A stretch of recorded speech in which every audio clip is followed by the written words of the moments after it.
La clase del día de hoy es un tema que vamos a ir añadiendo todavía a esta última serie que estamos haciendo sobre el engaño del Satán, las mentiras del Satán, las naciones vinculadas a el gran engaño, ¿verdad? Que es o que está en este sistema político llamado sionismo. Y bueno, quiero aprovechar esta época de carnavales, ¿verdad? Y en donde el talmudismo también tiene su carnaval, ya saben ustedes, Purim, ya tenemos algo por ahí grabado, para hablar de un tema que pareciera que no, pero está vinculado a el tema de Purim.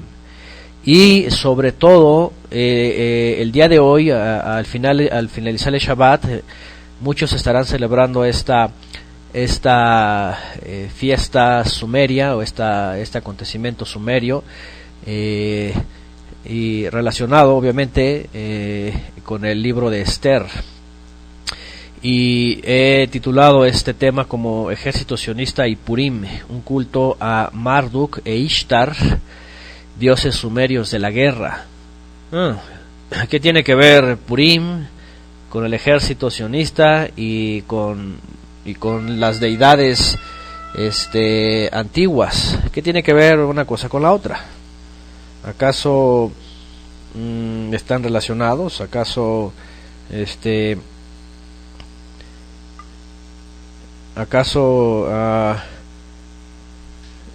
tienen que ver una con la otra? ¿Estarán vinculados? Y bueno, como les digo, aprovechando la época de Purim, porque ahorita vamos a ver cuál es el trasfondo, ahorita vamos a ver cuál es finalmente también el propósito, y voy a poner un ejemplo bastante desagradable tal vez para los mexicanos, al menos yo soy vivo en este país, ¿verdad? Y nací en este país, y voy a poner también un ejemplo por ahí para finalmente enfocar por qué estoy asociando Purim, por qué estoy asociando la fiesta pagana de Purim que celebra el judaísmo hoy día con el ejército sionista y un culto a Marduk e Ishtar. Algunos tal vez ya tienen idea, pero finalmente vamos a dejarlo también aquí grabado para poder expresarlo a otros que tal vez no lo conocen. Y bueno, he puesto unas imágenes aquí bastante fuertes, ¿verdad? De la mala fama de este organismo de defensa judío sionista, que está calificado hoy día como pues bastante bueno, podríamos decir fuera de lugar, ¿verdad? Están calificados como genocidas, como abusivos, como gente que no tiene piedad, como gente que abusa del poder y que tienen licencia para matar. Y pues bueno, es un tema fuerte. Algunos, como en otros temas, obviamente no nos bajarán del estatus de antisemitas, que también ya sabemos este asunto, ¿verdad? Bueno, pregunta de Efraín Pérez: ¿qué significa Purim? Purim significa suertes. Pur es suerte, Purim es suertes, y tiene que ver con la suerte que supuestamente les tocó vivir a los judíos en esta situación del libro de Esther. Bueno, vamos a entrar a las láminas que tengo por aquí para irnos introduciendo al tema y poder conocer cuál es el mensaje en esta clase, en este tema. Bien, voy a leer mis diapositivas. Bienvenidos a un tema más. En esta ocasión estaremos tocando un tema relacionado a Purim, el festival carnavalesco judío talmúdico, ya que son épocas de carnavales y el talmudismo, o sea el judaísmo, tiene el suyo. Lo volveremos a retomar, aunque ya hemos hablado de ello y hemos dedicado 3 horas en el estudio de Purim y el culto a Ishtar, y un comentario también al libro de Esther, en el comentario de la Biblia que tenemos en la página. También mi esposa, por cierto, desarrolló por ahí una clase hace algunos años sobre esto. Bueno, este libro, calificado como no canónico, en realidad, hoy tocaremos una faceta que está dentro de la historia festejada hasta el día de hoy, la faceta del origen de las guerras y el derramamiento de sangre. ¿Qué les parece? Cuando hoy día mucha gente está celebrando Purim, ¿verdad? En el talmudismo o en el mesianismo, y se ponen disfraces y todo eso, y el enemigo Amán, ¿verdad? Y Mordejai o Mardoqueo y Ishtar y todo ese asunto, pues bueno, se ve muy bonito, ¿verdad? Y todos ahí bailan y bueno, se alegran y no sé qué, y que el pueblo judío fue liberado. No, ¿saben qué? Están haciendo también una fiesta en donde están cantando el triunfo o la victoria de un dios de la guerra sumerio antiguo que derramó mucha sangre, que trajo mucha destrucción y que fue el origen de las guerras entre los hombres. Y eso es lo que vamos a tratar ahorita. Para muchos creyentes en Yeshua, que lamentablemente han sido persuadidos por el talmudismo hasta el día de hoy dentro de movimientos mesiánicos, con la supuesta doctrina de la restauración, terminando el Shabbat de hoy mismo, en la tarde, estarán dando culto, reconocimiento y pleitesía a dos deidades sumerias muy antiguas, Marduk e Ishtar, o en el caso, ¿verdad?, en el libro de Esther, Mordejai y Esther, protagonistas del pergamino de Esther o el libro de Esther, el cual, como ya hemos mencionado, nunca perteneció al canon hebreo y cuya historia nunca ocurrió, sino que fue una adaptación rabínica de los hechos heroicos de Marduk e Ishtar, dioses sumerios y acadios, pero que fue introducida a finales del primer siglo, pasando así a ser parte del Tanaj o del canon judío. Ya hemos hablado esto, saben que el libro de Ishtar, de Esther, nunca estuvo en el canon, nunca jamás. En la época de Yeshua, el canon que era la Torá, los salmos y los profetas, nunca tenían este libro, ¿verdad? Este libro los rabinos lo introdujeron a finales del primer siglo en el concilio de Yavne o Jamnia, y a partir de ahí ordenaron la celebración de Purim. ¿Qué les parece? A partir de ahí ordenaron, según Esther, que fuera celebrada esta fiesta y que fuera Shabbat también. Así dice en el libro de Ishtar. Dice reposaron, dice ayunaron y reposaron. Y fue día de fiesta y todo eso. Eso nunca se conoció en épocas bíblicas, hasta después de la época de Yeshua, imagínense. Así es, ahí de Yeshua tampoco nunca nombró esto. Ni ningún profeta, ni los discípulos, celebraron esto. Continúo leyendo. Los rabinos talmudistas procedentes de la escuela de misterio de Babilonia nunca dejaron el culto a la reina del cielo, Ishtar, la cual es mencionada en Jeremías capítulo 7 y 44. Por lo tanto, introdujeron esta fábula en el llamado libro de Esther, en donde también dan reconocimiento a Marduk, Mordejai o Mardoqueo, el gran dios de la guerra, quien según la religión sumeria pasó a ser el soberano de la tierra y dios supremo de los sumerios. ¿Qué les parece?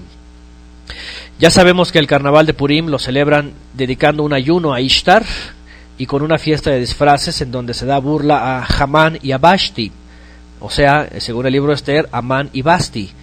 En realidad, dioses sumerios derrotados por Marduk e Ishtar en los relatos sumerios, y festejan con libertinaje y embriaguez la supuesta victoria de Esther y la supervivencia del pueblo judío ante sus enemigos.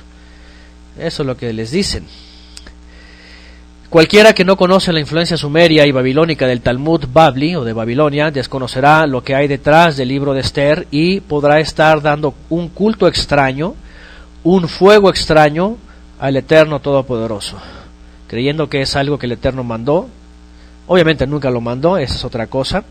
En la Torá nunca de los nunca aparece esta fiesta ordenada, para nada, ¿verdad? Nunca la pide el Eterno y por lo tanto está calificado como un fuego extraño. Bueno, sí, Adriana, va a estar disponible en audio y en video esta clase. Bueno, sigo leyendo. Además del hecho idolátrico, ¿verdad? O idólatra en esta fiesta, las costumbres libertinas y la tradición talmúdica, hay un hecho que no deja de ser menor. Y estoy hablando del acto en sí de estos dos personajes que los llevó a ser adorados y reconocidos por los humanos. La carrera militar y sangrienta que fundaron y que fue el origen de las guerras entre los habitantes de la tierra. Me llama mucho la atención porque algunas culturas, fíjense, ayer se los decía en la clase de Torah, asocian a Marduk con Nimrod Y Nimrod dice que fue un gran cazador, y que se enfrentó al Eterno, así dice la versión que vimos ayer, ¿verdad? Enfrentado al Eterno. Y este hombre organizó un ejército, hizo una lucha y fue un sanguinario, fue un gibor. La Torah lo califica como un gibor, un poderoso. Y está calificado como un descendiente de los caídos, como un semidios, ¿verdad? Que sujetó a los hombres y creó ejércitos y a través de los ángeles caídos, según el libro de Enoch, enseñó a los hombres la guerra y las armas, a crear armas de destrucción. Hay una teoría por ahí de unos escritos en unas tablas de plomo que encontraron también en la zona de Qumran, en donde se habla de que estas mismas deidades no solamente enseñaron a hacer armas punzocortantes, podríamos decir, sino también armas de destrucción masiva. Fíjense, armas de destrucción masiva. E incluso actualmente lo que está ocurriendo hoy día, ¿verdad?, con el manejo de energía nuclear, atómica y nuclear, termonuclear, también tiene que ver con lo mismo. Son los mismos deidades que incitan al hombre a autodestruirse. Bueno, sigo leyendo. Veamos qué dice la religión sumeria sobre Marduk y cómo está relacionado hoy día a los festejos de Purim y el judaísmo neortodoxo moderno. ¿Qué les parece? Ahora vamos a ver cómo está conectado todo esto. Bien, este es Marduk y su dragón es de un sello cilíndrico de Babilonia, así lo tomaron. Vean, eso es Marduk, como lo representan, completamente con vestiduras, ¿verdad?, sumerias, caldeas antiguas, y un dragón, dice aquí, él aparece así en los gráficos. Marduk, en el acadio Amar Utu, dice en la Biblia Merodach, esto lo vamos a ver más adelante en Jeremías, fue el nombre de un dios de la última generación de Mesopotamia y la deidad patrona de la ciudad de Babilonia. ¿Qué les parece? Cuando esta ciudad se convirtió en el centro político de los estados unificados del valle del Éufrates en los tiempos de Hammurabi, siglo XVII, antes de la era común. Se levantó como cabeza del panteón de dioses babilónicos, era hijo de Ea y de Enki. Enki, saben que tenía un medio hermano, Enlil, ya hablamos de esto en la clase de Purim, el culto a Ishtar. Enki y Enlil traían una lucha entre sí. Por cierto, Marduk derrotó a Enlil y de ahí viene esta gran victoria que después se le reconoce en los humanos para ser adorado. Enki y Enlil, hijos de Anu, del dios supremo sumerio de los cielos, ¿verdad? Se dio los poderes finalmente a Marduk o a Mardoqueo, Mordejai, bueno, en la Biblia, en el libro de Esther. Vamos a ver lo que dice la Wikipedia sobre Marduk. Dice: existen particularmente dos dioses, Ea y Enlil, cuyos poderes y atributos fueron heredados por Marduk. En el caso de Ea, la transferencia procedió pacíficamente y sin opacar al dios más viejo. Por lo tanto, Marduk es visto como un hijo de Ea. El padre reconoce voluntariamente la superioridad del hijo y le entrega el control de la humanidad.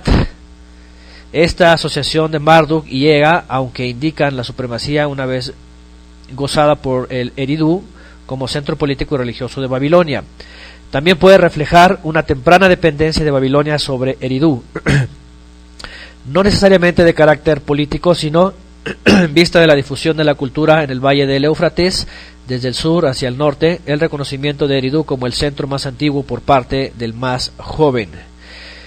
En todos los acontecimientos, los rastros de un culto de Marduk en Eridu deben ser observados en la literatura religiosa, y la explicación más razonable para la existencia del dios Marduk en Eridu es asumir que Babilonia pagó de esta manera su homenaje hacia la vieja ciudad como cabeza del Golfo Pérsico.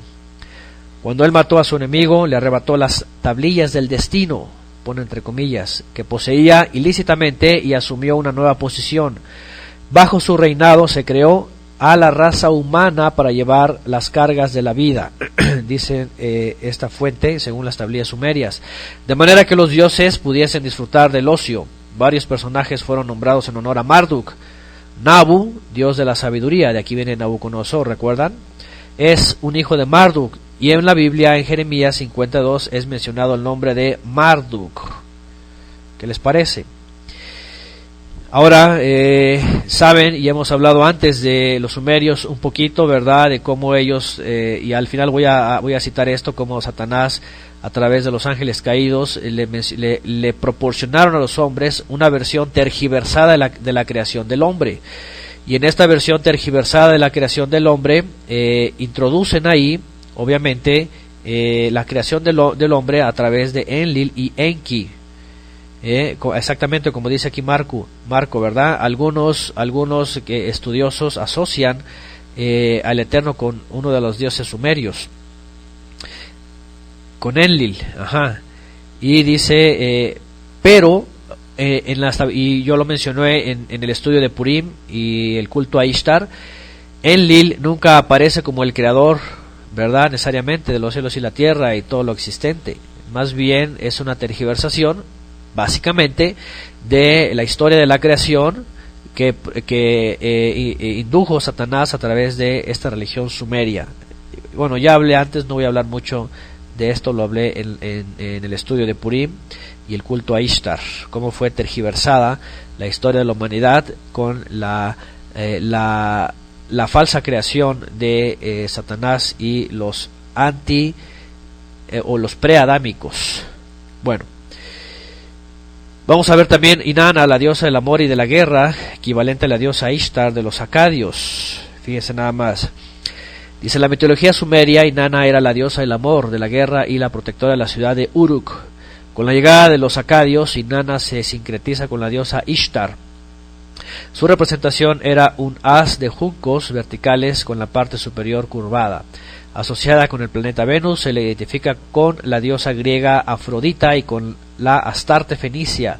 Entre los acadios fue conocida como Ishtar. Según la mitología sumeria, era hija de Nanar, Sin, en acadio, dios de la luna, y Ningal, la gran dama, la luna, y hermana gemela de Utu, conocido en acadio como Shamash. Su consorte fue Dumuzi, semidios y héroe de Uruk. Ishtar o Inanna representa al arquetipo de la diosa madre. Ya hemos hablado también de esto. Ya saben, en la Kabbalah tienen a esta también, ¿verdad? Como un demonio, le llaman Lilith. Aquí está Marduk luchando contra Tiamat. En la tradición sumeria, en la región sumeria, Marduk también venció a una bestia, una tipo bestia demonio, llamado Tiamat, y es reconocida esta hazaña de Marduk. Déjeme ver. Ok, aquí están los textos. Vamos a Ezequiel, vamos a ver dos textos. Ezequiel 8 del 13 al 14 dice: me dijo después, vuélvete aún, verás abominaciones mayores que hacen estos. Y me llevó a la entrada de la puerta de la casa del Eterno, que está al norte, y aquí mujeres que estaban ahí, que dice, sentadas endechando a Tamuz.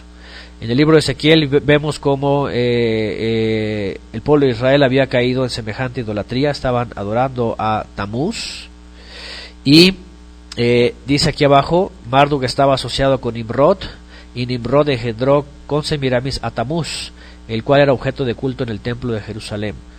Vean, en el templo de Jerusalén, los levitas que apostataron y todo Judá que apostató estaban dando culto, y ahí dice que las mujeres, ¿verdad? Y hay otro texto donde dice también que los sacerdotes estaban postrados ante el sol, dando culto al sol, que también representaba a Ra. En la religión sumeria, en la religión egipcia, ¿verdad? Está esta deidad también, que para los egipcios, por cierto, Marduk pasa a ser el dios egipcio Ra, fíjense. Ahora tiene un hijo que es Tamuz. Ya saben, el cristianismo el 25 de diciembre celebra el nacimiento de Tamuz. Bueno, esto no es un culto extraño para la idolatría. Ellos siempre han celebrado a Tamuz. Ahí dice Ezequiel, dice que en el templo del Eterno de Jerusalén, ahí estaban endechando a Tamuz. Qué cosa más terrible.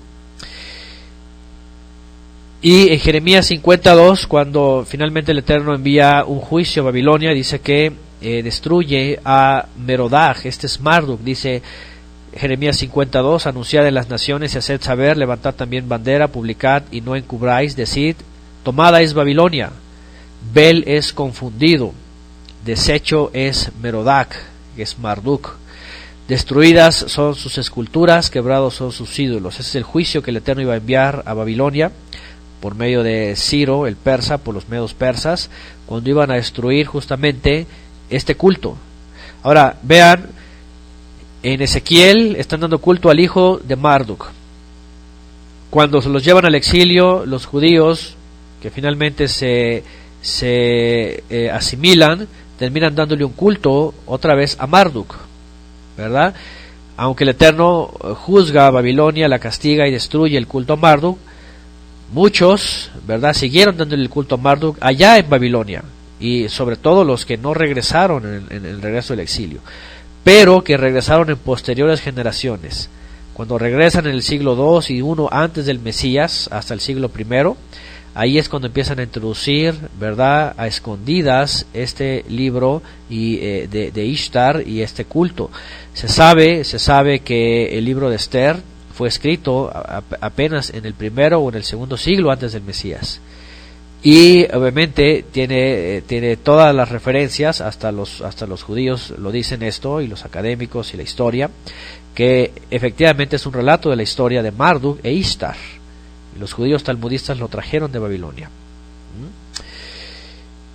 Bueno, continuamos. Dice por acá, Nimrod y Marduk se asocia al mismo, pero Gilgamesh no. Aparentemente, según las tablillas, Gilgamesh fue antidiluviano. Bien, dice Tony, muchos talmudistas relacionan a Tammuz con Yeshua. ¿Qué les parece? Muchos talmudistas, muchos rabinos dicen que nosotros estamos dándole un culto extraño, ¿verdad?, a adorar a Yeshua, dicen ellos, a Yeshu, dicen ellos. Pero ellos son los que siempre han adorado a Tammuz en realidad. Ellos siempre han adorado a Marduk y lo siguen haciendo hasta el día de hoy cuando celebran Purim. Así que yo creo que es algo que ni siquiera ellos han entendido y no se dan cuenta quién es el que está realmente mal. Sigo leyendo. Ok, por ahí Adriana, ok, ya salió, a ver si regresa. ¿Y qué tiene que ver esto con nosotros si nosotros no creemos en esas deidades y en la religión sumeria? ¿Acaso tiene algo que ver? ¿Nosotros qué nos incumbe? ¿Será que eso sea necesario para nosotros? ¿Qué haremos?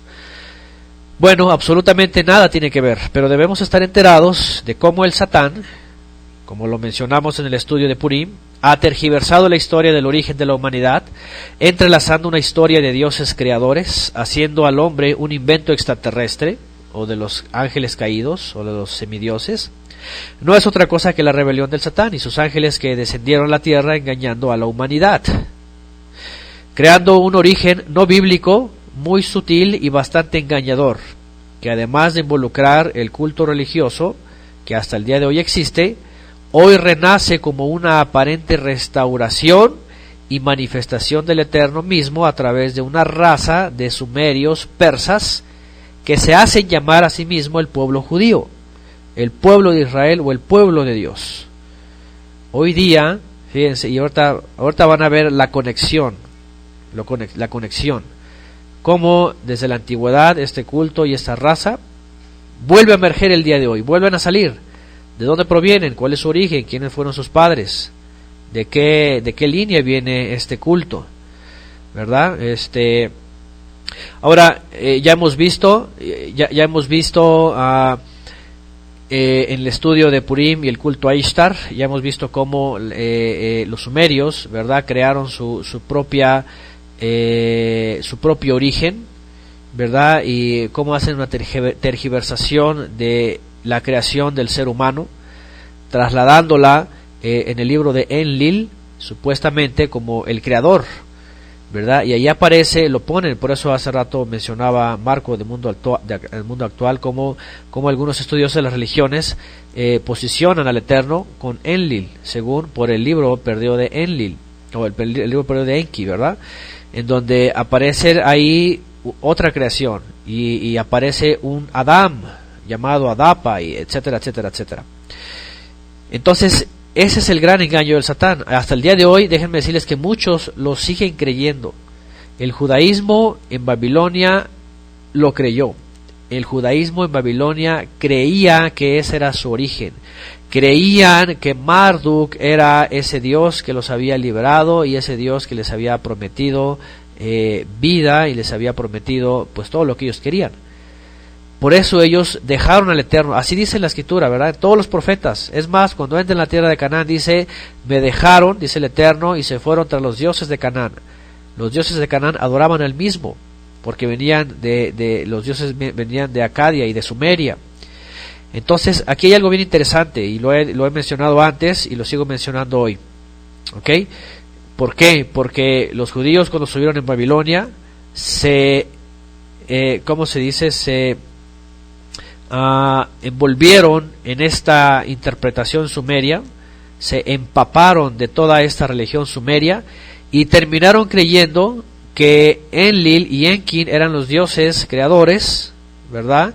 Y en especial Enki, que era en la religión sumeria el dios favorable, ¿verdad? Porque Enlil era un dios terrible, era un dios castigador, era un dios, y también lo hablamos que en el catolicismo, ustedes saben esto, también lo hemos hablado, en el catolicismo dicen que el Jehová de los judíos era un Jehová malo, castigador y vengativo, y que el Jesús del Nuevo Testamento es el Dios bueno, el Dios misericordioso de la gracia, que permite todo y que da, ¿sí o no? ¿Ustedes han escuchado esto? ¿Verdad? ¿Han escuchado esto? Que el catolicismo dice lo mismo, ¿verdad? El Dios del Antiguo Testamento es un Dios malo, castigador, vengativo, derrama sangre y todo esto, ¿verdad? Y dicen, y en el cristianismo, Jesús, el Dios de los cristianos, es un Dios bueno y es un Dios bondadoso, misericordioso y lleno de gracia. ¿Qué les parece? El marcionismo, dice Víctor, ¿verdad? ¿Por qué? Porque el catolicismo asoció igual, fíjense, asoció igual a los dioses sumerios. Uno malo, Enlil, castigador, vengativo, destructor, que no perdona, que asesina. Y Enki, y lo asocia con Jesús, el Dios bueno, ¿verdad? Misericordioso, que ayuda al hombre, y que etcétera, etcétera. Es una tergiversación muy antigua, ¿verdad?, de los sumerios, que se la creyeron también los judíos. Igual hoy día el cristianismo, ¿verdad? Por eso el cristianismo hoy día, para todo es Jesús. Para todo es Jesús, el Dios bondadoso, el Dios bueno, misericordioso, que permite el pecado, que permite todo, que no hay problema, ¿verdad? No guardes mandamientos, no hagas nada, tú vive tu vida, piensa lo que quieras. Así lo han llegado a predicar. Y ese es un gran engaño del Satán. Bueno, sigo leyendo. Vamos a las diapositivas. Y algunos dirán, ¿una raza de sumerios hoy día? ¿Cómo que una raza de sumerios hoy día? ¿Qué tiene que ver la modernidad hoy día, la actualidad, con sumerios hoy día y una religión antigua? ¿Qué tiene que ver esto? Bueno, vamos a verlo. Así es, una raza de sumerios, persas y mongoles, de los cuales ya hemos hablado antes y hemos dedicado una serie llamada Los Usurpadores. Una raza de gente imperialista, asesina, guerreros de nacimiento y derramadores de sangre, creadores de guerras y actores principales en el engaño del Satán, que también ya hemos mencionado. Los jázaros o cázares, que en los últimos años más autores serios están desvelando. Y no que sea algo extraño, sino que esto es de conocimiento desde el mismo judaísmo. El rabino Yehudá ben Shmuel Halevi, en su libro El Kusari, habla de esta raza que se convirtió el judaísmo en masa, así como lo hizo el romanismo al cristianismo, por cierto. Los jázaros askenazí, por su origen jafetita, se desarrollaron en Europa y actualmente se levantan entre todas las naciones proclamando ser los herederos del mundo. ¿Qué les parece? Este linaje muy antiguo, desde aquella época, ya sabemos, ya vimos ayer Génesis, ¿verdad? Cómo los hijos de Noah se establecen y empiezan a crecer, cómo los hijos de Jafet se establecen en una zona. Y ahorita voy a hablar de un lugar que ahorita es un conflicto y que está en todas las noticias, Ucrania, que es el lugar de los jázaros, por cierto. Pero esas tribus se desarrollaron ahí y vinieron a ser un punto importante, ¿verdad?, en la profecía. Veamos algunos datos de escritores serios sobre el tema. Aquí voy a retomar algunos datos que ya hemos citado antes, pero para poder vincular este linaje, la historia, la profecía, Purim y el culto a estos dioses y el derramamiento de la sangre, que finalmente es lo que vamos a tratar de entender. Benjamin Friedman, un negociante judío en Nueva York que había criticado abiertamente el sionismo tras la Segunda Guerra Mundial y que estaba relacionado personalmente con figuras políticas destacadas tales como Woodrow Wilson o Joseph Kennedy, dijo: ¿cuáles son los hechos acerca de los judíos? Y dice: yo les llamo judíos ahora porque así se les conoce, pero yo mismo no les llamo judíos, dice él. Yo me refiero a ellos como los así llamados judíos, porque sé perfectamente que lo que son, dice.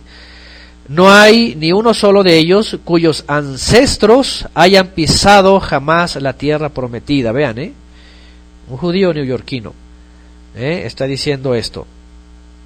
Ninguno de sus ancestros, de ellos que se dicen ser judíos, nunca han pisado la tierra prometida. Dice, ni uno solo de ellos. Y sin embargo, dice Benjamin Friedman, van a los cristianos y les piden ayuda para formar una insurrección armada contra los palestinos. Y les dicen: ¿quieres ayudar a repatriar a los hijos elegidos de Dios a la tierra prometida? ¿Verdad? Es tu deber, cristiano. Pero es tan ridículo llamarles hijos de la tierra sagrada como sería llamar árabes a los 54 millones de chinos musulmanes. ¿A qué se refiere Friedman aquí?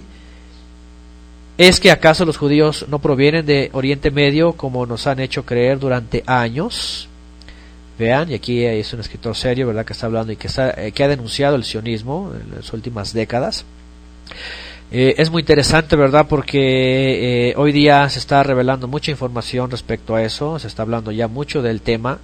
Hay quienes obviamente tienen intereses muy sionistas, muy asesinos y muy imperialistas, que todavía defienden al sionismo a capa y espada, pero lamentablemente o están bajo ignorancia, están ciegos, o lamentablemente, peor todavía, están dentro de las filas del sionismo y son instrumentos sionistas. Eso es algo muy oscuro y muy fuerte. Yo no quisiera pensar más, pero debemos orar para que los elegidos abran los ojos, porque de otra manera entonces están cayendo en el engaño del Satán. Dice, ¿a qué se refiere Friedman aquí? Dice el artículo. ¿Es que acaso los judíos no provienen de Medio Oriente como nos han hecho creer durante años? Sigo leyendo. Escritores judíos muy valientes como Arthur Koestler, no sé cómo se dice su nombre y espero no molestarlo, han confirmado que los judíos no tienen una reclamación histórica de la tierra de Israel porque ellos no se consideran los judíos bíblicos y ciertamente no son semitas. Los pueblos semitas son los que están localizados en el norte de África, incluyendo Sudán y Etiopía, y Oriente Medio desde Siria e Irak hacia el sur, incluyendo Yemen y Omán. ¿Qué les parece? Los verdaderos orígenes de la gran mayoría de los judíos se remontan a los házaros, sumerios que llegaron a ser conocidos bajo ese nombre en las regiones del sur de Rusia y montañas del Cáucaso. Ahora vean esto. Los historiadores creen que los házaros provienen de los hunos. Ahí está la fuente. Tribus turcas que invadieron Europa llegando desde Asia Central, Siberia, China y norte de la India. Los házaros vienen como mercaderes, llegaron a controlar un vasto imperio y su influencia se extendió hacia lo que hoy es Polonia, Austria, Rumania, Hungría, etc. Eran adoradores del falo y realizaban ritos de sacrificio humano. Ritos de sacrificio humano. Grábense todo esto. Adoradores del falo. ¿Qué es el falo? Es una representación, ¿verdad?, del miembro viril en una estatua como esta. ¿Qué les parece? Es un obelisco. Ya saben, hay un obelisco en Washington, hay un obelisco en la Catedral de San Pedro, en el Vaticano, y hay un obelisco, bueno, por todos lados, ¿verdad? Hasta en México, Argentina, Chile, Colombia, todos lados tienen obeliscos. Adoradores del falo y del sacrificio humano realizan. ¿Y qué es este que está aquí? Ustedes saben cuál es este, ya lo han visto, ya saben dónde está. Muchos ya han indagado sobre este artículo que anda por ahí en internet de la Suprema Corte de Israel, el Bet Knesset en Israel, que fue donada por los Rothschild, y está llena de símbolos egipcios muy antiguos y sumerios, que actualmente la usa la masonería y los Illuminati o los jesuitas. Y ahí está este falo egipcio levantado, ¿verdad?, en la Suprema Corte de Israel.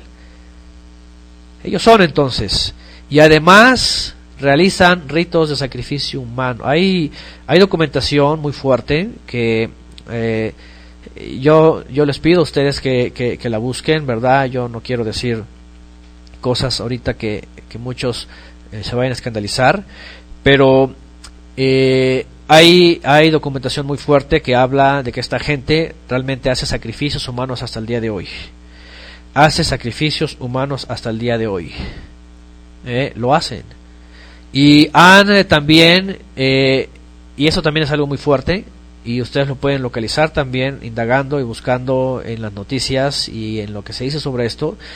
Usan fechas específicas para llevar a cabo rituales en donde derraman sangre, en atentados, en guerras, en guerrillas, en muchas cosas de este tipo, y mucha gente no se da cuenta, ¿okay? Y entonces ellos, ¿qué es lo que hacen? Por ejemplo, provocan, ¿verdad?, un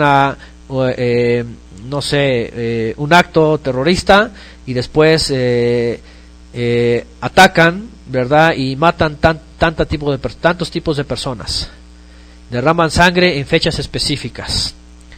Hoy día sus sacrificios no son necesariamente en un altar, ¿verdad?, donde sacrifican a alguien, aunque lo han hecho, sino que hoy día buscan fechas importantes para ellos, rituales.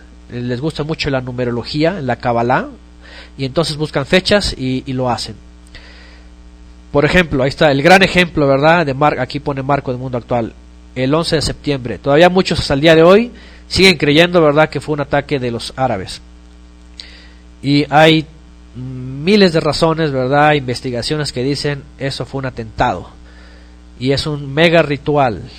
Ya saben, ya hemos hablado también eso en la serie Los Ángeles Caídos, lo que significaban las dos torres, el portal, las dos columnas, ¿verdad?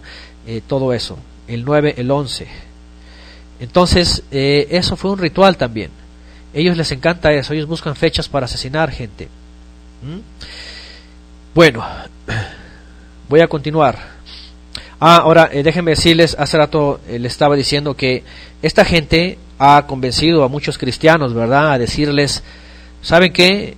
Pues ustedes son cristianos, ustedes adoran a un judío, al que ustedes adoran no es más que un judío, un gran rabí, y si ustedes adoran a un judío, que fue judío, pues ¿por qué no van a ayudar al pueblo judío?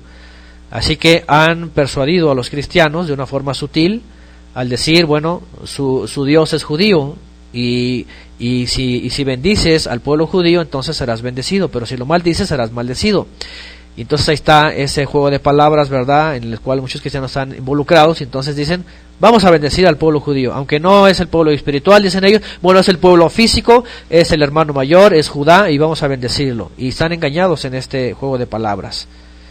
Pero es un engaño. Ese mismo autor, ¿verdad?, Arthur está diciendo ahí, ellos, los sionistas, van con los cristianos y les dicen, ustedes tienen que apoyar la causa del pueblo de Dios.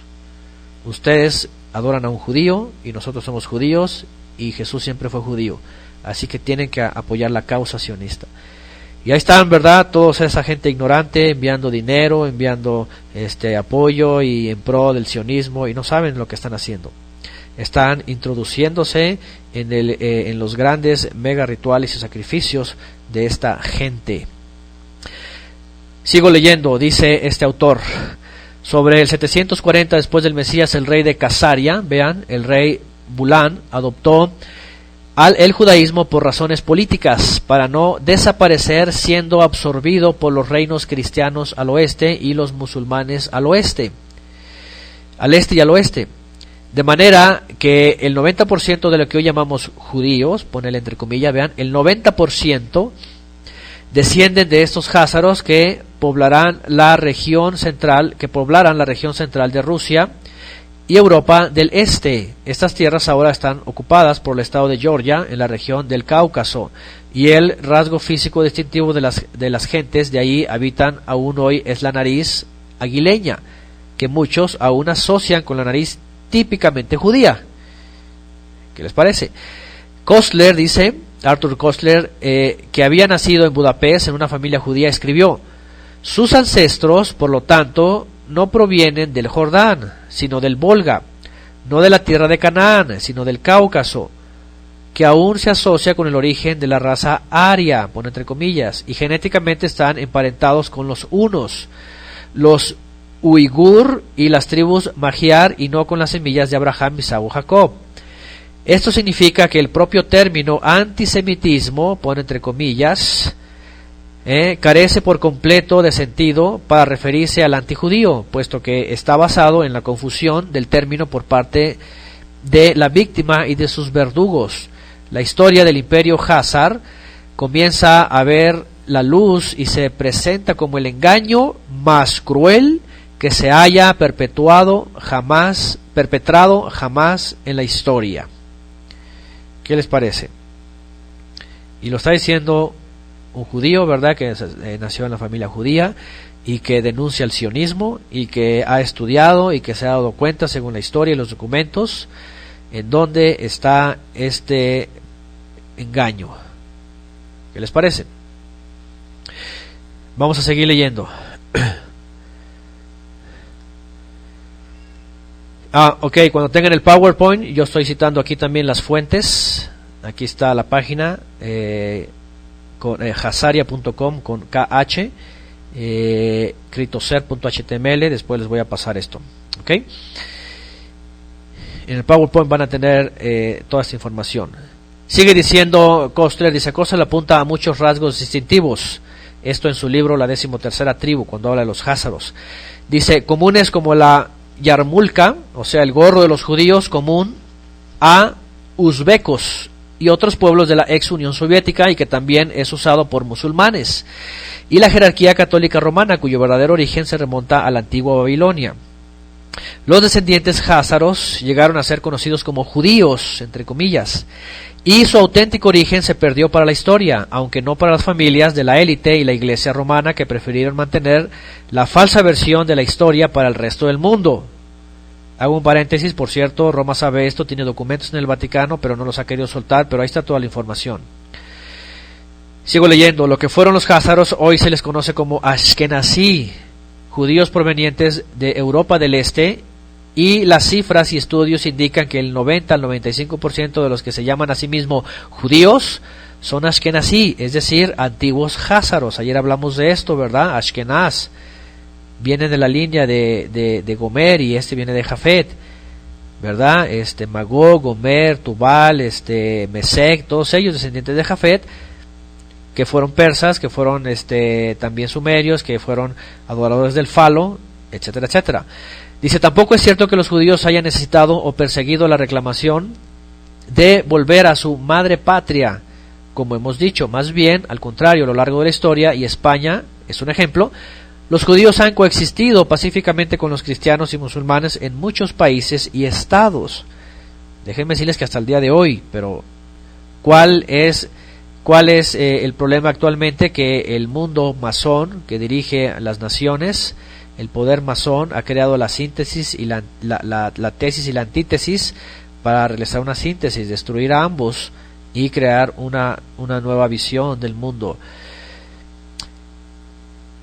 Bien, sigo leyendo.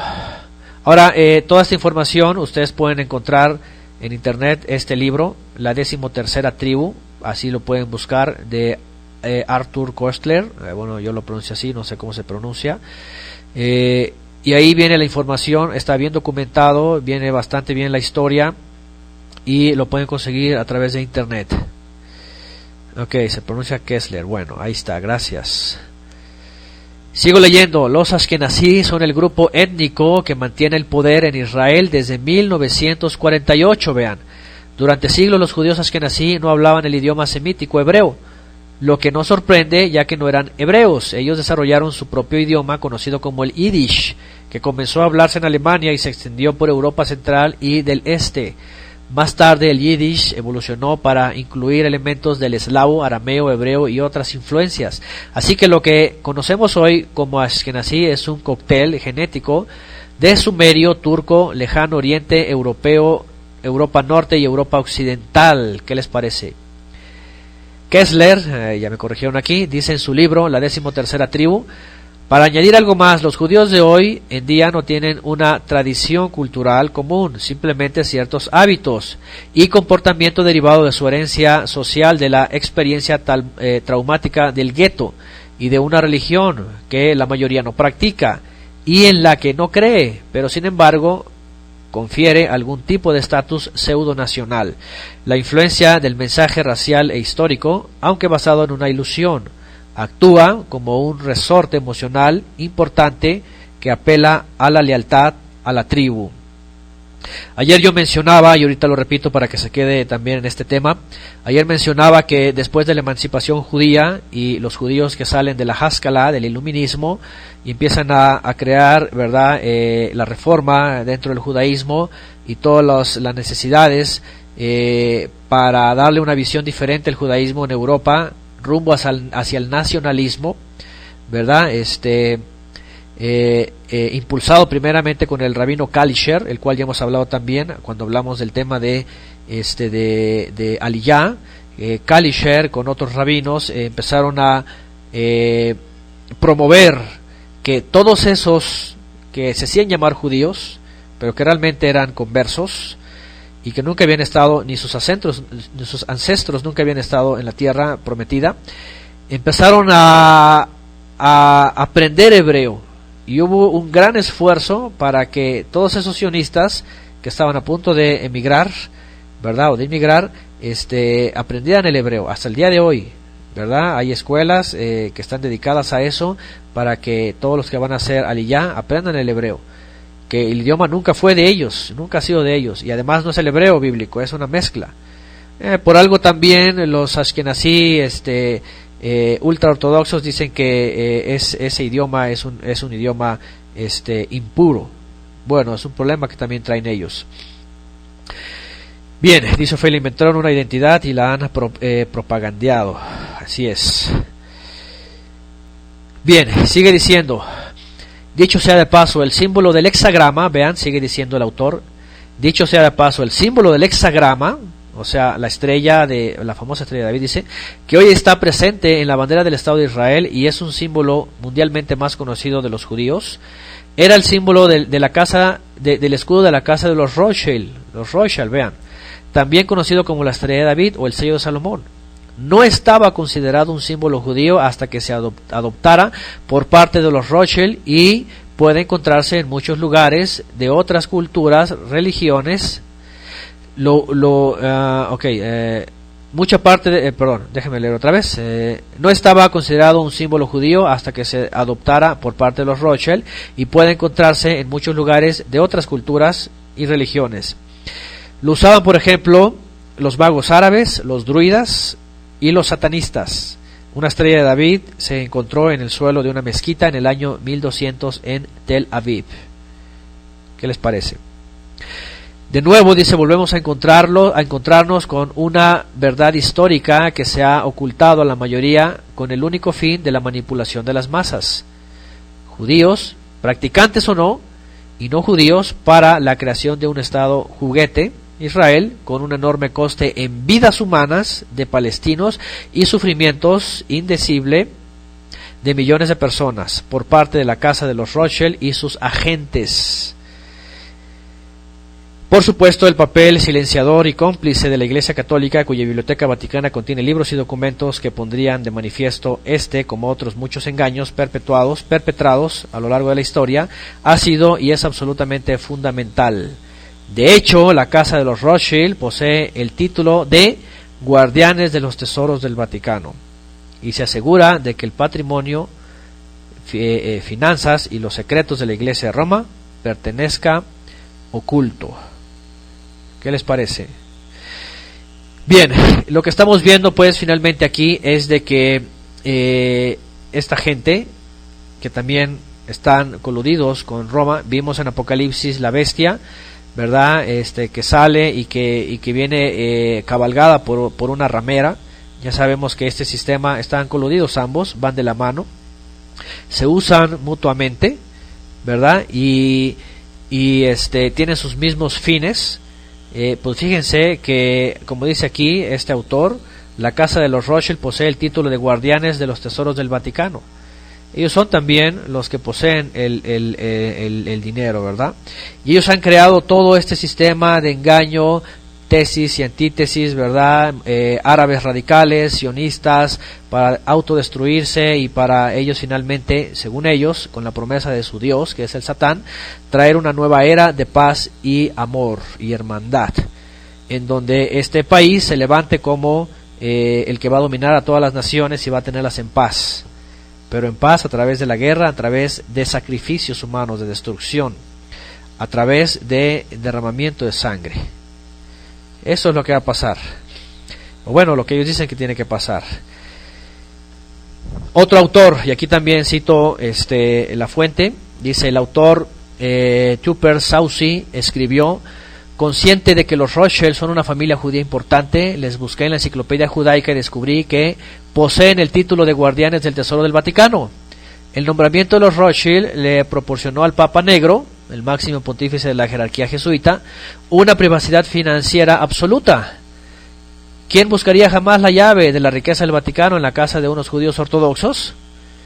Y Gil Hughen describe en Los terroristas secretos y el enemigo desenmascarado, vean lo que escribe: los Rothschild son jesuitas que emplean su pasado judío como fachada para encubrir sus siniestras actividades.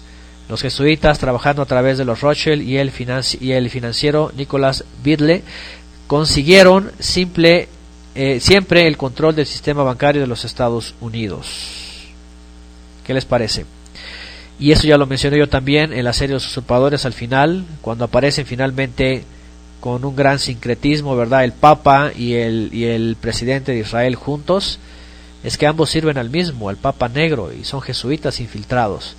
Los Rothschild son jesuitas que presumen de su linaje judío, pero en realidad son sirvientes de el príncipe de este mundo. Y yo lo lamento, ¿verdad?, por aquella gente que defiende a los Rothschild, que defiende al Estado sionista, que defiende a estas familias, Rockefeller, ¿verdad?, JP Morgan, todas esas familias. Hay un libro, ¿verdad?, que habla de los 13 linajes en el mundo que controlan, que tienen el poder, entre ellos los Rothschild, y que han creado este Estado, y obviamente tiene todas las luces, ¿verdad?, de el gran engaño de Satanás. Y esto tiene que ocurrir, esto es algo bíblico, nosotros no podemos hacer nada. Simplemente, ¿qué tenemos que hacer? Y al final lo voy a mencionar, lo que Yeshua dijo: vean la profecía, vean las señales, cuando vean. Un día en una clase yo dije esto, ¿verdad? O estás viendo la profecía, lo que dijo Yeshua, o estás colgado en las ramas de la higuera, que es este sistema. Sigo leyendo, y aquí están los gráficos en donde presentan a los házaros, una tribu guerrera y sanguinaria. Ellos se calificaron por algunas guerras que hicieron muy sangrientas, y las dedicaban a sus deidades y al falo egipcio que ellos adoraban, y pues traían este culto también, ¿verdad? Porque el falo egipcio obviamente está representando también a ese miembro, ¿verdad?, en la lucha de Horus y Set, y cuando Horus pierde el ojo, ya saben todo ese asunto. Bueno, es lo mismo, es el mismo culto, realmente es el mismo culto. Bueno, ya hemos dicho antes y repito ahora que, ojo con esto, el Eterno admite a cualquier gentil que se convierta de todo su corazón, a cualquiera. Él no hace acepción de personas, así que Él puede recibir a un justo como a un homicida y redimirlo sin acordarse más de sus pecados.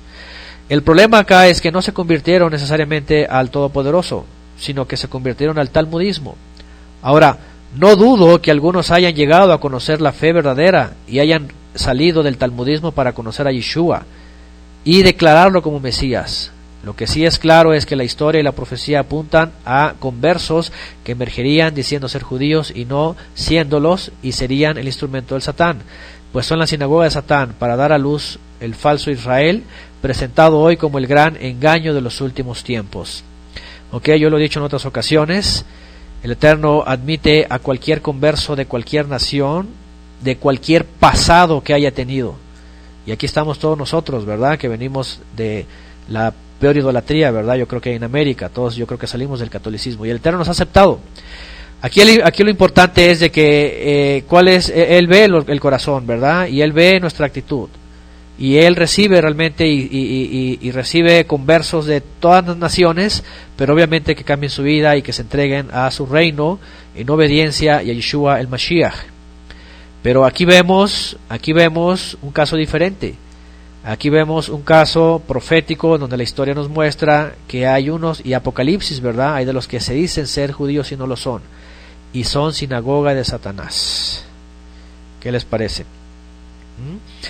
Entonces, hay una gran diferencia. Otra vez yo le vuelvo a repetir, porque a veces me malentienden, pero yo no estoy diciendo que todos son lo mismo. Yo estoy hablando de un momento histórico profético de cierto grupo que hasta el día de hoy tiene una importancia en la profecía. El Eterno sigue recibiendo gente conversa de cualquier nación, de cualquier condición, de cualquier estatus, de cualquier pasado, y transforma a la gente y cambia a la gente para su reino y para el día de la redención. No así lo que la profecía nos marca que está ocurriendo hoy día. ¿Okay? Y todo, obviamente, a través de Yeshua. Nadie puede decir que es pueblo del Todopoderoso si no lo hace a través de Yeshua. Y esa es otra cosa que ya hemos hablado antes. ¿Quién es el verdadero Israel? Sigo leyendo.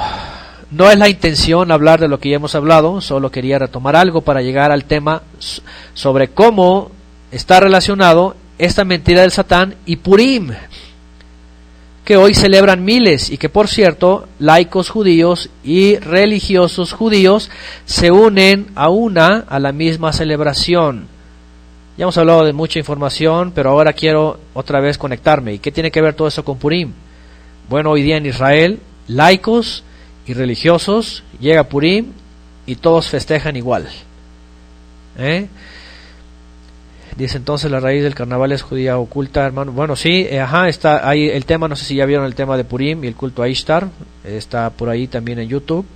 Y ahí hablamos de eso, ahí hablamos de que es un culto muy antiguo que lo introdujo el judaísmo. Entonces Purim lo celebran ambos. Ahora vean esto. Purim, la fiesta talmúdica en donde se adora Marduk e Ishtar, es un recurso del judaísmo y ahora del judaísmo sionista para promover su estatus y denunciar a sus posibles enemigos. La historia de Esther se centra en que la suerte le beneficia al pueblo judío en contra de sus enemigos. Durante los últimos siglos, especialmente, esta historia ha sido usada de forma desmesurada para lanzar un grito de desesperación y de antisemitismo sobre cualquier posible enemigo. De tal forma que si ustedes ahora mismo denuncian el genocidio sionista, ustedes hoy se estarán convirtiendo en Amán, el malvado antisemita, y ellos en los inocentes judíos perseguidos por estos 2000 años. Si algo yo me di cuenta, ¿verdad?, cuando empecé a escuchar de esto fue justamente esto. Hoy día en todos los portales, ¿verdad?, judíos o mesiánicos o judíos cristianos o todo, si ustedes se dan cuenta, el día de hoy el tema es esto: los enemigos de Israel. Todo aquel que denuncie algo que se llame sionismo, judaísmo, talmudismo, rabinismo, se convierte en un antisemita, se convierte en un Amán. Y entonces ellos se levantan diciendo: la suerte va a ser para nosotros, y Dios va a inclinar la suerte para nosotros, y nuestros enemigos van a ser destruidos. Es pura manipulación, así es como dice William. Entonces, este día de hoy,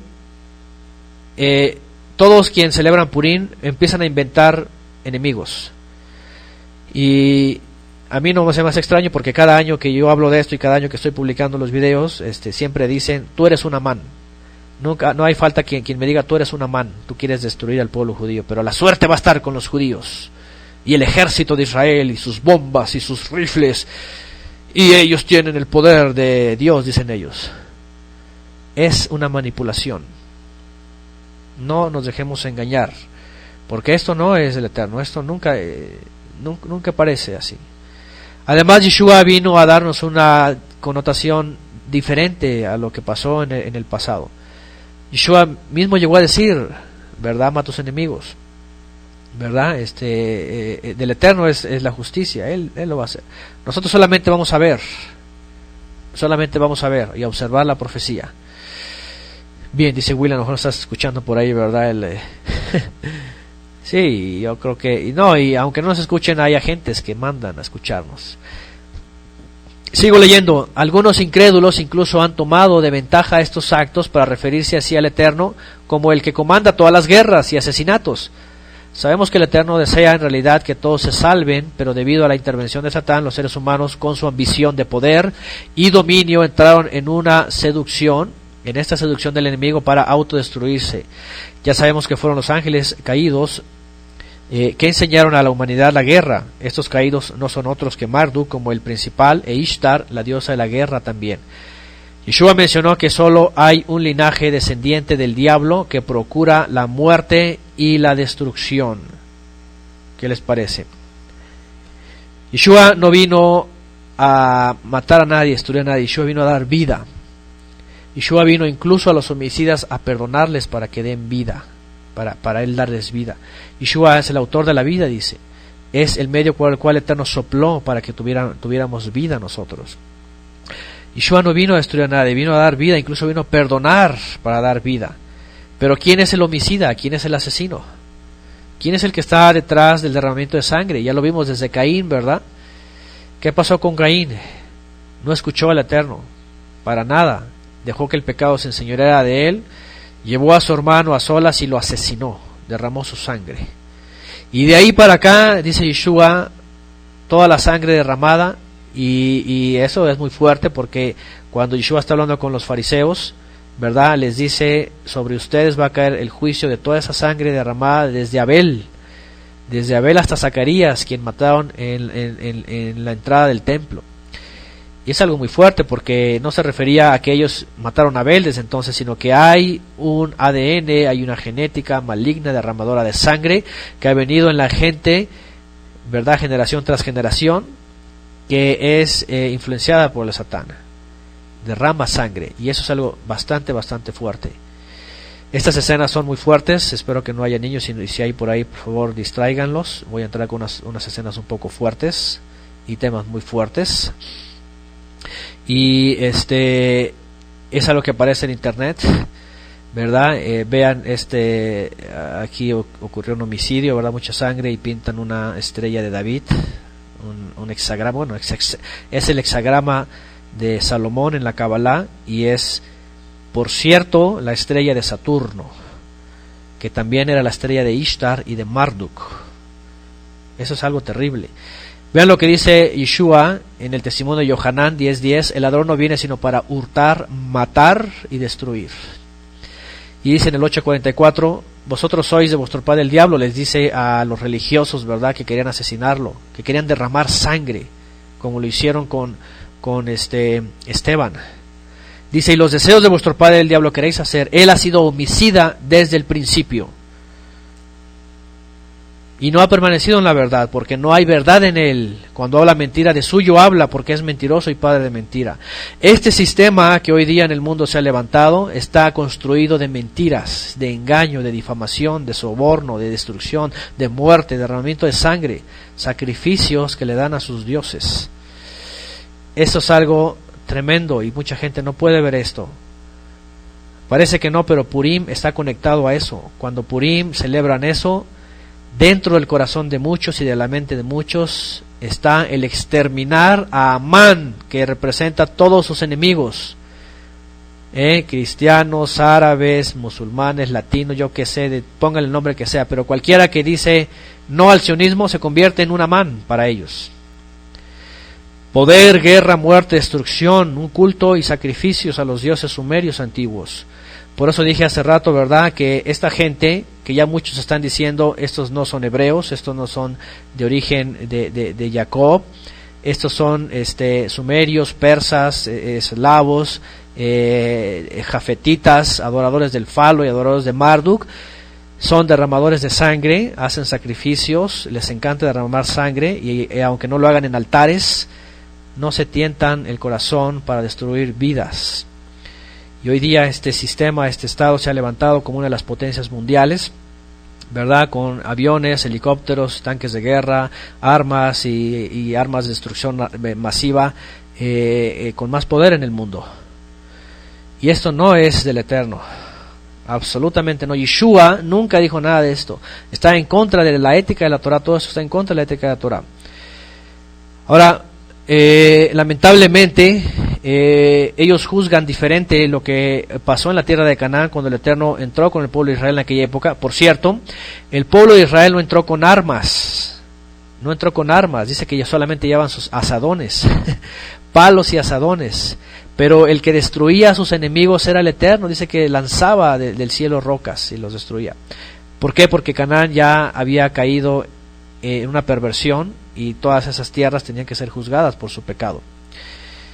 Entonces Josué y su gente, en realidad el pueblo de Israel no era un ejército, porque muchos citan Adonai Tsebaot, Adonai de los ejércitos. Bueno, es él el que hace arriba el juicio, pero ellos solamente llevaban asadones y palos y era el Eterno el que los destruía, pero por una causa. Ahora ellos toman el texto de Josué y, por cierto, instruyen a los niños hoy día en las escuelas en Israel para decir que están como en la época de Josué y que Josué no se tentaba el corazón para asesinar a cualquier persona. Y eso es algo muy fuerte, porque hoy día se hace esto.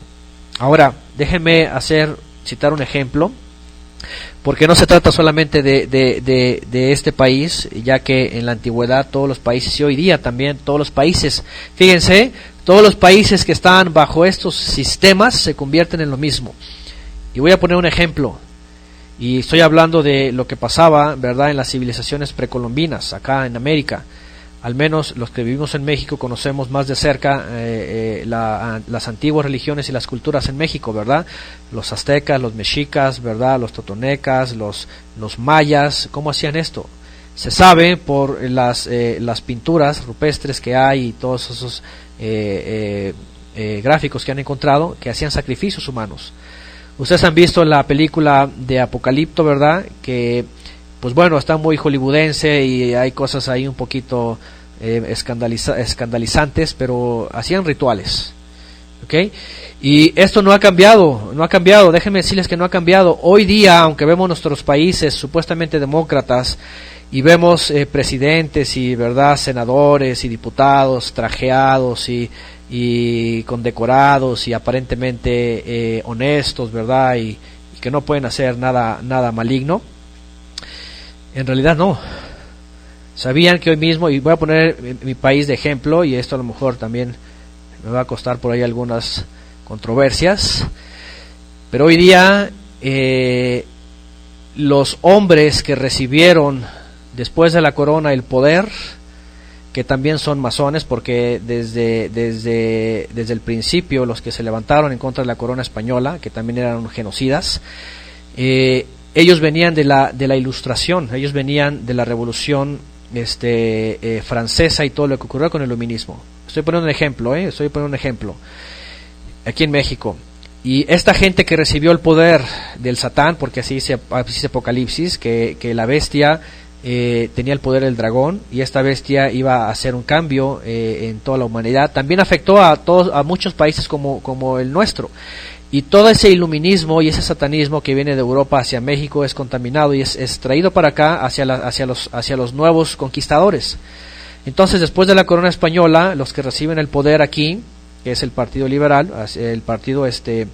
liberal, así se califican al principio, son iluministas, también hacen sacrificios. Y tienen que hacer un gran sacrificio cuando reciben el poder para mantenerlo. Y cada 100 años tienen que hacer un gran sacrificio. Fíjense lo que pasa aquí. Cuando llega la conquista española, hay un derramamiento de sangre tremendo, para tomar el poder de los dioses del inframundo, aquí en México, los dioses que todos adoraban, y lo toma la corona española. Ahora vean esto, después de la conquista viene la independencia, 1810. ¿Qué pasa con transferencia de poderes? Los iluministas, influenciados por el iluminismo europeo, francés, tienen que hacer un gran sacrificio, y en la independencia crean un gran sacrificio. En la independencia mucha gente muere, un derramamiento de sangre, no solamente en México, en toda América Latina. Ustedes saben, en esas épocas se levantan muchas revoluciones, muchas independencias. 1810, fíjense, 1910 tienen que crear un mega sacrificio, un mega ritual en México para otra vez pactar con los dioses del inframundo y poder seguir teniendo el poder. Aunque los gobernantes salen trajeados y con corbata, hacen todo esto. 1910, la revolución, derramamiento de sangre. ¿Y saben qué pasó en el 2010? Los que estaban en el poder, y eso lo sabemos aquí en México, ¿verdad? La famosa guerra contra el narco, entre comillas, no era otra cosa que un acto provocado también desde el norte, ¿verdad? Con mercenarios que envió a Estados Unidos para crear una famosa guerra o una aparente guerra, para hacer un mega sacrificio.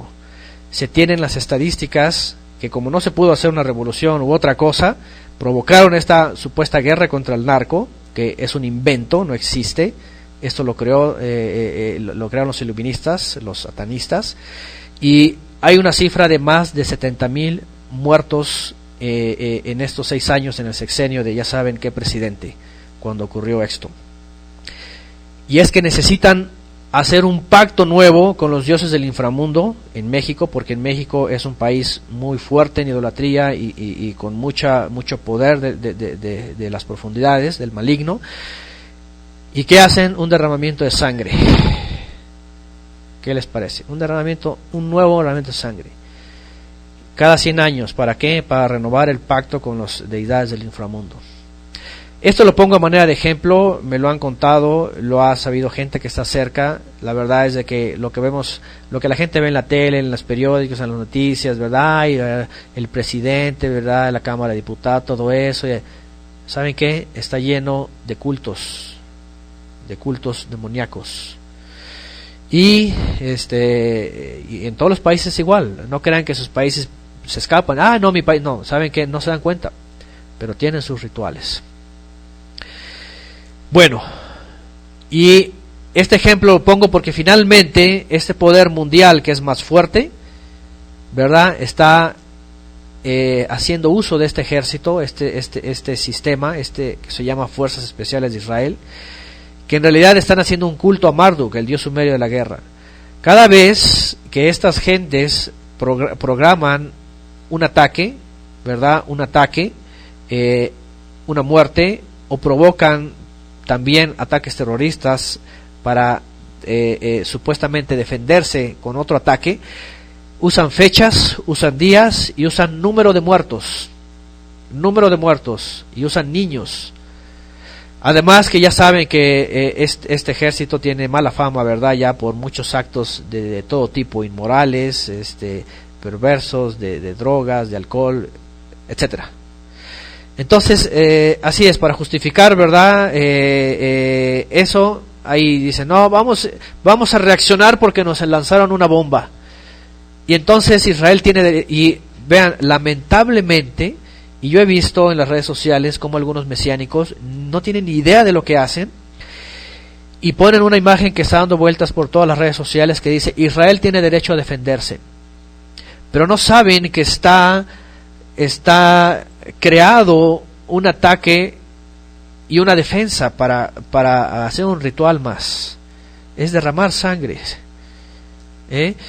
Es algo que mucha gente no sabe. El derramamiento de sangre es algo que el Eterno no quiere. Muerte es lo que el Eterno, el Mesías, no quiere. ¿Quién lo quiere? ¿Quién quiere derramamiento de sangre? ¿Quién quiere muertes? El Satán es el único que quiere esto. Ha habido matanzas, dicen por acá en Chile, una matanza. Ha habido matanzas aquí también en México, y muchos no saben, ¿verdad? Que no se dan cuenta a veces de lo que ocurre. Y en lugares estratégicos y específicos, Y ahorita no voy a hablar de mucho también, pero tal vez algún día, por ahí me dijeron, algún día puedo hablar de eso, y es algo muy muy fuerte. La mala fama de este ejército, vean, soldado de Israel, vean lo que dice: no hay nada mejor que un árabe muerto. Esto, ahí está la nota, cuando lo quieran ver, ahí están los enlaces, vean. Un soldado israelí publicó en su Facebook una serie de frases controversiales que ya dan vuelta al mundo. En el perfil de su red social dijo que no hay nada mejor que un árabe muerto. Vean lo que dice: los árabes son el cáncer de este país y hay que tratarlos como corresponde. Dice: no hay nada mejor que un árabe muerto. Publicó, escribió el militar de la brigada del Golán, que tiene el apodo de John Timeline, en el sitio creado por Mark Zuckerberg. ¿Qué les parece? ¿Quién en su corazón dice: no hay nada mejor que alguien muerto? ¿De quién nace esto? Eso es obvio.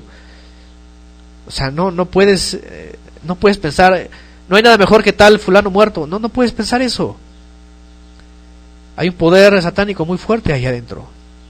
No es posible esto. Vean, esto me indignó. Una mujer embarazada, árabe, dice: un tiro, 2 muertos. Soldados israelíes, dicen, lucen camiseta que incitan a matar palestinos. Se fabrican por encargo para unidades del ejército israelí, camisetas que no se ven por las calles, pero que los jóvenes soldados visten en los cuarteles. Un tiro, 2 muertos, es el lema bajo el dibujo de una musulmana embarazada. En otra se lee: mejor use Durex. Se lee sobre una mirada telescópica por la que se ve una niña muerta con un peluche, que dice: mejor usa Durex para no tener hijos, porque mira lo que le va a pasar a tu hijo. En otra se imprime: confirmar la muerte, es decir, se dispara la cabeza de un herido a quemarropa. Un herido a quemarropa en la cabeza, confirmar la muerte. Imagínense esas playeras que están incitando a la muerte, destrucción, derramamiento de sangre. A veces gente inocente que no tiene nada. ¿Quién está dentro de esa sangre? El Satán. Esta noticia también dio vuelta al mundo, un escándalo. Dice: drogado, desnudo y armado, otro israelí pone en peligro la reputación de su ejército. Dice: tras el escándalo provocado por un soldado israelí que publicó en Instagram una foto de un niño en la mira de su rifle, otro militar a través de las redes sociales ha vuelto a poner en peligro la reputación del ejército de Israel. Imagine, este enfermo se fotografía solo, haciendo señas obscenas, desnudo o semidesnudo, con un arma, fumando marihuana, y pone las armas, ¿verdad?, dándole un culto a Marduk, dándole un culto a Júpiter también, porque esa estrella aparece en este planeta que adoraban estas gentes. Imagínense, es una enfermedad esto, ese es el diablo. Está enfermo ese tipo, así es. Vean lo que admite también: polémica por fotos de soldados gays israelíes. Las fuerzas de defensa de Israel causaron una encendida polémica con la publicación de este martes en la red social Facebook de una foto de soldados uniformados tomando de la mano. La leyenda de la foto dice: es el mes del orgullo. ¿Sabía usted que las fuerzas de defensa israelí tratan a todos los soldados por igual? E invita a compartirla. Miles de personas presionaron el botón me gusta, mientras que la foto fue compartida en innumerables de veces y tuvo cientos de comentarios. Pongan algo en contra de esto y van a ver que tiene nomás 10, 15, 20 me gustas. Hoy día a la gente ya no le gusta denunciar el pecado en general. Hoy día pone y todos me gustan, y miles de me gustas. Yo no sé qué está pasando de veras, hasta en el mesianismo, ¿verdad? Ponen cosas bíblicas certeras, denunciando el pecado, las mentiras, y ya nadie le pone me gusta. Háganme el favor. Y ponen, ¿verdad?, a un tipo enfermo con una bandera, un militar con una bandera de Israel y con un arma, y hay miles de me gusta. ¿Qué es eso? Como dice Pablo, ¿verdad? Le llaman bueno lo que no y malo lo que es bueno. Dice: la prensa israelí calificó la imagen de histórica pocos días después de que celebrara la marcha anual del orgullo gay en Tel Aviv. Según informó el diario Yediot Aharonot, dice el ministro de Relaciones Exteriores israelí, recibió con beneplácito la iniciativa, diciendo que la respuesta masiva a la foto fue conmovedora. Un ministro, ¿qué es eso? Dice, el mensaje de acuerdo al reportaje es claro: el ejército es un organismo progresista y liberal, yo diría libertino, que no discrimina a soldados gay ni lesbianas de ninguna manera. La Torá dice, está prohibido eso, lo vas a sacar fuera del pueblo para terminar el pecado, así dice, para exterminar el pecado, los vas a echar fuera, así dice. Desde 1993 Israel permite a soldados abiertamente homosexuales servir en las Fuerzas Armadas, según un alto oficial israelí. Esa decisión fue tomada para dar el ejemplo a los ejércitos de todo el mundo, háganme el favor. Fíjense que en México, ¿verdad?, con todo lo que se dice de México, el ejército, pues bueno, al menos aparenta, y esto no lo admiten, al contrario, lo discriminan. En México, ya saben, ¿verdad?, el carácter del mexicano, y en otros países. Pero presumen de seriedad, de respeto, presumen de educación. Un militar, cuando se sube al autobús, por ejemplo, aquí en México, no se sienta, siempre le da lugar a la persona que está al lado, sobre todo a las mujeres con niños. Muestran respeto, educación, hasta moral. No sé cómo son sus vidas, ¿verdad?, pero esa es la imagen al menos que tienen que dar. Y mi padre fue militar, y yo se los digo por experiencia, él siempre, ¿verdad?, derechos, en línea, educados, el pelo corto, ¿verdad?, nada de afeminados ni nada de esas cosas. Muestren que son varoniles. Y este ejército está poniendo el ejemplo para que todos los ejércitos se mezclen y digan, no importa, ¿verdad?, vivan los gays. Bueno, y drogándose, ¿verdad?, y eso es el diablo. Las modelos soldados israelíes posan para despertar el patriotismo de los jóvenes. Dice Gal Gadot, dice ex Miss Israel y es ex instructora de la gimnasia del ejército, participa en el reportaje. Bueno, ya se imaginan, ¿verdad? Hay una cantidad de información sobre también cosas de este tipo que, por respeto también a las mujeres y a las familias, no voy a poner. Promueven feminismo y libertinaje, ¿verdad? Y lamentablemente, ¿verdad?, fotos por todos lados, ¿verdad?, de soldados israelíes, presumiéndolas ahí, ¿verdad?, el mejor ejército del mundo, y con modelos ahí enlistadas, enfiladas, el arma, vean aquí, con las balas y bebiendo. Esto no es la escritura nunca dice que los congregados para ser de las fuerzas de Israel eran así, jamás. Educación psicotóxica, cómo se deforma la mente de los niños israelíes, dice foro, reportaje en este portal. Ahí ustedes, cuando tengan el PowerPoint, pueden entrar a cada uno de ellos y buscar y verlos. Ponen dedicatorias en las bombas, háganme el favor. Y esto ha incitado a los otros también, ¿verdad?, los árabes, porque los árabes no se quedan atrás, y ambos ya se convirtió en una lucha. Ya hemos hablado, tesis y antítesis, destrúyanse los dos y muéranse, derramen sangre, al cabo que es el culto que ellos profesan. Niños poniendo dedicatorias y agradecimientos, imagínense. Pobres mentes, no saben ni lo que hacen. No saben que, o no tienen idea que cayendo esta bomba va a matar a niños, a otros niños. Otra noticia que por ahí dio la vuelta al mundo, ¿verdad? Bibi perdedor, dicen esos soldados. Y soldados israelíes se fotografían con un mensaje para Netanyahu por no invadir Gaza. Fue una decisión política y ya saben, no sé los que escucharon esta noticia, yo me acuerdo muy bien. Dice, 16 soldados del ejército israelí se tumbaron en el suelo para formar la frase en hebreo, Bibi perdedor, a Netanyahu, dirigida al primer ministro del país, Benjamin Netanyahu. De ese modo mostraron su descontento sobre la tregua entre Israel y Hamás. Netanyahu tiene que decidir por una solución pronta, los tratados de paz, la presión de la ONU. Él dice, bueno, no vamos a invadir Gaza en ese momento. Y vienen los soldados y se quejan y dicen, nosotros queríamos atacar Gaza, nosotros queremos derramar sangre. Fíjense, descontentos ellos por decir, no quisiste que invadiéramos Gaza.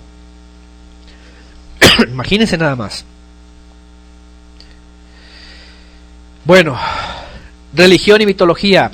Su origen, los ángeles caídos. Su propósito, encauzar a la humanidad a la guerra y a la destrucción, a sacrificios o mega sacrificios, a derramamiento de sangre. No es otro motivo más que el corazón del diablo y sus ángeles. Apocalipsis dice que una vez que el Satán haya sido desatado, saldría a engañar a las naciones con el propósito de generar una última guerra mundial en donde millones morirán. Ya han ocurrido, ¿verdad?, las guerras mundiales anteriores, y esto es solo origen del maligno. El sionismo y su ejército está encabezando este mover para llevarse a reunir en el monte de Megiddo, Armagedón, Har Megiddo en hebreo, a los ejércitos del mundo para autodestruirse. El Satán sabe que es el día de su destrucción y sabe que deberá usar hasta el último recurso para engañar a muchos elegidos e incluso a enfilarlos al mega sacrificio y mega derramamiento de sangre en el día del juicio. Eso es lo que muchos no se dan cuenta. Aquí está una imagen, ¿verdad?, sumeria también de uno de los dioses sumerios. Este no es Marduk, en realidad este es Enki también, ¿verdad? Y tiene unos que después pasó a ser, ya saben, el dios del trueno, ¿verdad? En los griegos, los romanos, y es el mismo. Sigo leyendo. En épocas de Ezequiel, capítulos 38 y 39, el Eterno prometió a Israel que regresarían y volverían a ser nación y reconstruirían Jerusalén. También lo dijo Jeremías. Pero unos pueblos del norte saldrían a destruirlos: Magog, Mesec, Tubal, Persia, Cus, Fut y Togarma y Gomer. Pero no prosperarían, milagrosamente fueron destruidos por un fuerte terremoto. Ya vimos esto en el libro de Ezequiel. Quien quiera profundizar más, vaya, y yo ahí muestro fuentes históricas que hablan de este juicio, porque Israel estaba regresando, y de ahí surge la famosa Gog y Magog, que después en Apocalipsis hace una referencia a ese evento.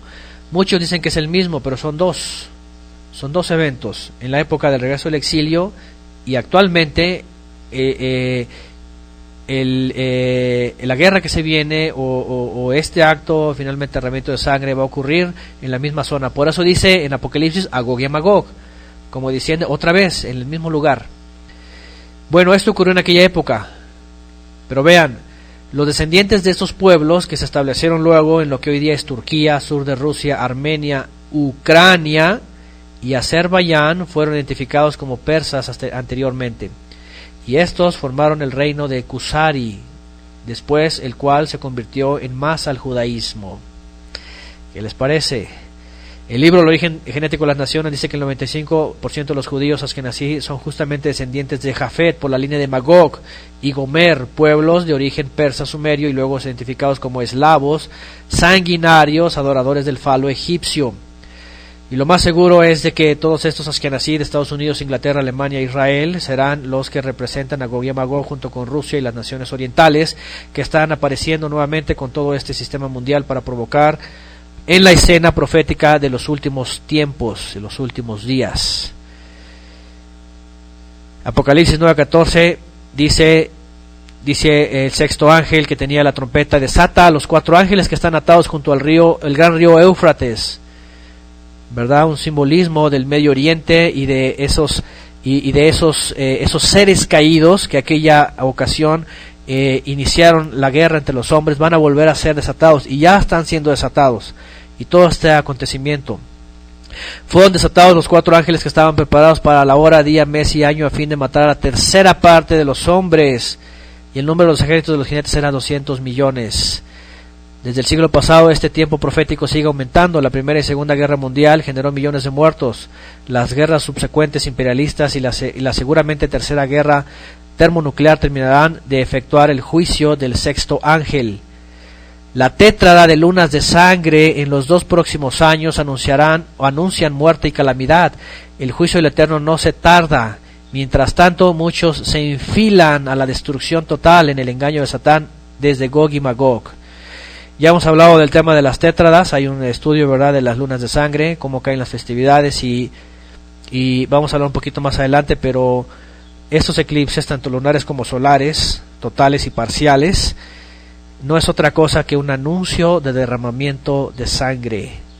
Las mismas naciones lo saben, en la escritura aparecen los profetas, cómo hubo eclipses para los asirios, para los babilonios, para el pueblo judío. Cada vez que hay estos eclipses en las festividades traen, y cuando es solar para las naciones, cuando es lunar, ¿verdad? Para el judaísmo en general, para los líderes. Así que en realidad estos años que vienen, desde el próximo mes que vamos a empezar a celebrar Pesaj, que no se nos haga extraños, y empieza el derramamiento de sangre y empieza a aumentar, ¿verdad? En gran escala este asunto en Medio Oriente. No es nada extraño que los conflictos en Medio Oriente se acerquen al lugar clave. La geografía es importante y Ucrania nos dice muchas cosas.